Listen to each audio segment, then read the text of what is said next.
Aku pun juga soalnya sadar seperti itu ketika dulu aku lulus di ilmu komunikasi dan coba untuk apply-apply ke posisi-posisi kreatif gitu atau posisi-posisi yang memang lurus-lurus aja nih ya jurusan komunikasi, kok aku nggak dapet vibes-nya, aku nggak dapet feels-nya. Nah, pada saat itu untungnya aku memang punya mentor yang ngajarin aku, kamu sukanya apa. Jadi akhirnya aku bisa landed my first job di HR kayak gitu. Apakah dulu aku langsung suka? Enggak gitu. Aku ngerasa proses self awareness aku tuh ya ketika di first job aku sebagai HR ini, baru di situ aku sadar, oh ternyata aku suka nih, oh ternyata strength aku ini, weakness aku ini. Hai Axelzen, selamat datang di konten Aku Juga Pernah bersama aku Gabriel Shannon, CMO and co-founder of Axel. Di cerita Aku Juga Pernah kali ini berjudul Aku Juga Pernah Tidak Mengetahui Pentingnya Self-Awareness. Dan di sini udah ada Kadio. Perbincangan hari ini akan diisi oleh Kadio Anamia. Mungkin kita sekarang bisa kenalan langsung nih ya sama Kadionya langsung. Hai Kadio, apa kabar? Halo, halo semuanya. Ini kita panggilnya Axel Zen ya. Halo untuk Shannon dan juga Axel Zen semuanya di sini. Pertama-tama kenalin dulu, nama aku Dio Anamia. Aku adalah HR practitioner yang mungkin sekarang udah tahun kelima kali ya di HR. Jadi sebelumnya aku tuh dari lulus langsung di HR. Tapi kalau tanya aku tuh jurusan apa dulu? Dulu pas di UI aku jurusannya ilmu komunikasi. Jadi bisa dibilang rada nggak nyambung ya sama apa yang aku kerjain sekarang kayak gitu. Perkenalan lainnya mungkin nanti sekalian kita pas ngobrol ya. Soalnya kayaknya nanti kalau kita ngomongin self awareness itu sekalian kita looking back nih dulu pas zaman kuliah bakal seperti apa gitu. I see. Oke. Karena judulnya udah tentang pentingnya self awareness, mungkin kita langsung aja tanya ke Kadionya langsung kayak emang apa sih Kak self awareness gitu? Oke, kalau misalnya kita ngomongin self awareness tuh kalau di bahasa Indonesiain itu adalah kesadaran diri. Tapi sebenarnya kalau menurut aku kita ngedefinisiin kesadaran diri itu sebenarnya bukan cuma kita tahu kita maunya apa, tapi it's more than that. Kita tuh mungkin udah bertahun-tahun ya tinggal di tubuh kita experience a lot of thing to the point kadang kita lupa gitu, apa sih yang udah kita laluin. Padahal sebenarnya kesadaran diri itu bukan cuma tahu kamu itu mau jadi apa, sukanya apa, tapi juga fokus ke strength, weakness kamu apa sih opportunity yang ada in the middle of your journey, terus kompetensi kamu, skill kamu, sebenarnya tuh itu actually very complex. Dan aku ngerasanya nih ya, banyak banget tuh orang yang aku interview, karena aku sebagai HR tuh juga ngelakuin recruitment, banyak orang yang biasanya itu nggak tahu nih dia itu tuh maunya apa, sukanya apa, strength-nya apa, weakness-nya apa. Dan ketika aku juga start untuk ngelakuin sesi sharing kayak webinar atau misalnya mentoring, banyak dari anak-anak ini tuh yang juga nggak tahu nih, apa sih Kak sebenarnya self awareness, gimana sih caranya nge-develop self awareness itu sendiri, kayak gitu.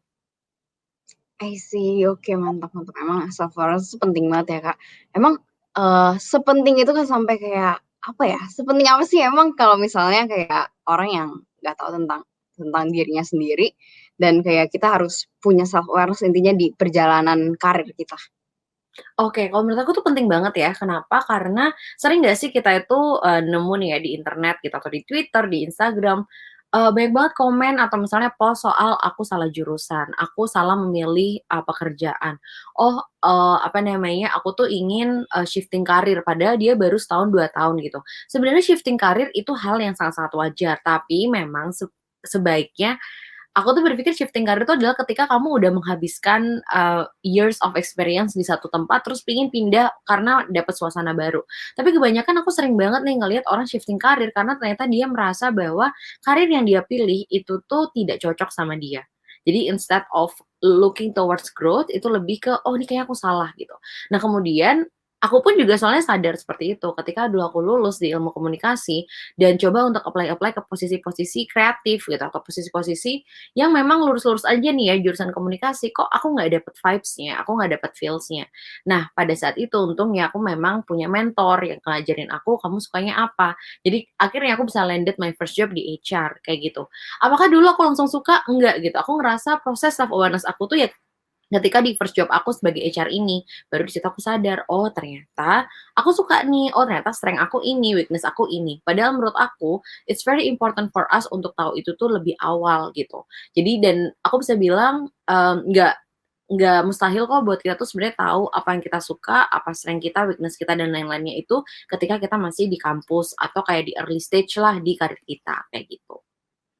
I see. Oke oke. Kan kita udah tahu nih sekarang self awareness itu apa, pentingnya apa. Emang kayak mungkin masih banyak orang yang pasti pertanyaan orang itu kayak, Emang gimana sih caranya self-aware? Mungkin Kak Dio bisa kasih Hmm. tahu nih kayak step by step buat kayak kita bisa self-aware tuh gimana sih? Oke, jadi sebenarnya step by step-nya itu tuh bakal banyak banget ya, kalau misalnya kita Google pun tuh, aku bisa ngerangkumin, banyak hal gitu. Cuman kalau misalnya dari in my own experience, sebenarnya cuma ada, 4 hal sih yang bisa kita lakuin gitu ya, secara garis besar. Yang pertama itu adalah identify your emotions. Kita tuh sering banget, nggak ngerti gitu, apa sih yang ngebuat kita sedih, apa sih yang ngebuat kita tuh, bahagia gitu. Kadang kita bilangnya, "Oh ini bahagia," tapi ya udah deh gitu. "Oh ini vibes-nya kayak gini, cuman ya udah deh," gitu. Kita tuh kebiasaan untuk nge-suppress our feelings to the point kita nggak tahu, apa sih yang kita suka dan apa yang kita nggak suka, kayak gitu. Kadang juga mungkin karena ada tekanan dari society ataupun dari at least dari orang tua lah ya, bahwa kamu tuh harus suka ekonomi, kamu harus suka ini, padahal mungkin kita nggak suka kayak gitu. Aku pun pernah experience itu juga gitu. Dulu pas dari SMA aku tahu aku suka banget sama ngobrol sama orang dan lain-lain. Aku udah tahu aku pengen ilmu komunikasi itu dari SMA kelas 1, tapi orang tuaku bilang, "Komunikasi tuh mau jadi apa?" Gitu. Jadi kita nggak punya nih supportive environment yang ngebuat kita bisa identify our emotion. Jadi saran dari aku, pertama, you have to accept gitu. Apa sih yang sebenarnya ngebuat kamu itu punya negative emotions, apa yang ngebuat kamu tuh senang atau punya positive emotions, start dari situ dulu. Ini menentukan kamu suka apa dan gak suka apa. Kamu prefer melakukan apa dan prefer tidak melakukan apa, yang nanti ada hubungannya sama passions kamu in life. What is your passions? Berikutnya, recognize your strength and weakness. Aku yakin kamu pernah kepanitiaan, pernah kerja kelompok deh at least, atau misalnya kamu ngerjain sesuatu, terus kamu tahu, "Oh ternyata aku lambat nih dalam mengambil informasi ini, aku lambat nih dalam mengerjakan ini, oh aku cepet nih kalau ngelakuin hal seperti ini." Ini juga penting, kenapa? Karena, recognizing your strength and weakness nanti itu ada hubungannya dengan passion itu sendiri. I have the passions, tapi aku ada nggak ya kompetensi atau misalnya bekal-bekal yang mendukung passions aku, kayak gitu. Jadi makanya gimana caranya kita bisa recognize strength and weakness? Of course, talking to people, work with in more projects, build your portfolio, yeah, get on more activities. Dan menurut aku kalau misalnya memang kamu let's say ya nggak mau, "Oke aku kayaknya mager deh project dan lain-lain." Sebenarnya masih bisa kok untuk recognize ini dengan cara you can actually reflect on the way you respond on things, oke? Kalau misalnya kamu disuruh masak sama ibu misalnya, do you like it? Output-nya oke nggak? Masakan kamu enak apa enggak? Mungkin kalau misalnya nggak enak, probably that's not your strength for now. But if you practice, akan bisa. Jadi memang strength and weakness itu akan menentukan juga gitu, apakah I need to practice more atau enggak, kayak gitu. Dan aku juga, aku bisa bilang yang ketiga, setelah kita recognizing strength and weakness, kamu tuh juga udah tahu nih ya passions kamu apa, strength kamu apa, weakness kamu apa, now write down your goals. What do you wanna do? Kalau misalnya kamu masih bingung, eee try to think the ideal life that you wanna have. Kayak misalnya, I wanna have an apartment lantai 15 di mana. Oh, I wanna, help people. Oh, I wanna do this and that, kayak gitu. So write down your goals. Kalau misalnya the goals itu doesn't have to be a career ya at this point gitu. Kalau misalnya memang kamu belum tahu. Simply apa sih ideal life yang ada di otak kamu, write it down and that's going to be your goals. Then try to create some plans kayak gitu. Karena mungkin kalau dari aku, my goal itu bukan kayak jadi head of HR atau saya jadi COO atau CPO or whatever. My goal is simply I wanna have a mountain house somewhere. Tapi untuk beli mountain house, I need to have a lot of money kayak gitu kan. I need to, misalnya kayak aku harus punya pekerjaan yang lebih fleksibel dan yang lain. Jadi makanya dari goal itulah yang aku jadi tahu nih, oh I have the goals, plan-nya apa, priority-nya apa, kayak gitu. Dan mungkin yang keempat adalah, kalau misalnya memang masih susah nih buat kalian tahu soal ini, you can actually do self reflection atau bisa ngambil beberapa tes. Jadi kalau kalian Google personality test atau misalnya strength test, um, misalnya emotion test, itu pasti bakal banyak banget online test yang free yang bisa ngebantuin kalian. I'm not saying that those are absolute, tapi at least ini bisa ngebantuin kalian nih untuk getting to know more about yourself, kayak gitu.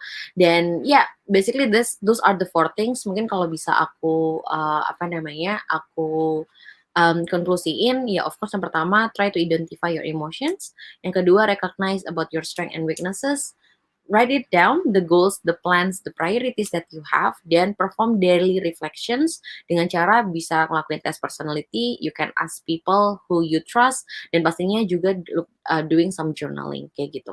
Aku yakin kalau misalnya kamu practice, itu tuh kamu makin bisa tahu nih soal diri kamu sukanya apa dan enggak. Dan aku mungkin mau disclaimer ya buat teman-teman di sini, ini nggak akan terjadi semalam atau seminggu atau sebulan, tahu-tahu kalian itu tuh jadi tahu kalian maunya apa. It's the part of journey dan aku bisa bilang nggak ada kok kata telat untuk cari tahu soal diri kamu, dan karena manusia tuh always meant to evolve. Jadi kalau misalnya kamu sekarang punya self awareness yang oke, terus kemudian you change your opinion atau you wanna be someone else, another version of yourself, itu masih bisa banget. Karena apa, ya namanya aja we're evolving ya. Jadi, finding the true self itu pasti adalah journey. But at least jangan sampai kalian itu males ngelakuin itu. Karena kalau yang males ini loh yang biasanya itu ketika nanti in the journey bakal bilang, "Ah, gue salah jurusan, ah, gue menyesal ngambil ini, oh gue menyesal ngelakuin itu." Don't regret, oke? Karena apa, we can prepare, kayak gitu sih. Sih, oke, mantap mantap mantap. Oke, dari HR yang paling terkenal di kalangan mahasiswa ini, buat Kak Diana Mia, ada nggak sih Kak, pesan singkat buat teman-teman mahasiswa biar kayak mereka ngerti langsung tertampar nih kayak, "Ayo penting banget nih self awareness." Oke, sebenarnya aku nggak mau menampar orang-orang ya, mau itu secara langsung atau misalnya secara verbal, tapi mungkin di sini lebih I want to share awareness juga sih buat teman-teman di sini bahwa it is very possible for you to get the first job that you dream of. Kalau misalnya you got the right preparations. Aku tuh kadang ngerasa juga, ya I somehow feel regret, cuman di satu sisi, oh mungkin ya this is the part of my journey gitu. Ketika aku yakin kalau misalnya dulu aku beneran untuk ngurusin aku pengen jadi apa, mempersiapkannya dengan baik, pasti I probably can get, my first job yang way better dari my first job yang memang kayak, "Oh ya udah aku asal aja deh pilihnya, yang penting punya kerja." Padahal sebenarnya if you want to build your career, sebenarnya tuh dari first job kamu tuh bisa banget kok you can get the dream one, kayak gitu. Jadi buat teman-teman di sini, always try to practice. Proses itu namanya aja proses ya, itu nggak akan bisa terjadi cepat. It will take like a few months, few years, but at least you understand, that you need to have self-awareness to achieve your goal, kayak gitu. Oke, mantap mantap mantap mantap. Oke. Oke, kalau gitu, thank you so much Kak Dio for sharing with us. Semoga sukses terus, diberi kelancaran dalam, Makasih. semua kesibukannya. Semoga mimpinya untuk punya rumah di gunung tercapai ya, Kak. Amin. Amin. Amin amin. And thank you, Axelzen for watching. Jangan lupa kalau misalnya orang pintar adalah orang yang belajar dari pengalaman, namun orang yang lebih pintar adalah orang yang belajar dari pengalaman orang lain. Belajar dari pengalaman Kak Dio nih. Oke, kalau gitu. Thank you, Thank you so bye-bye. much. Bye-bye.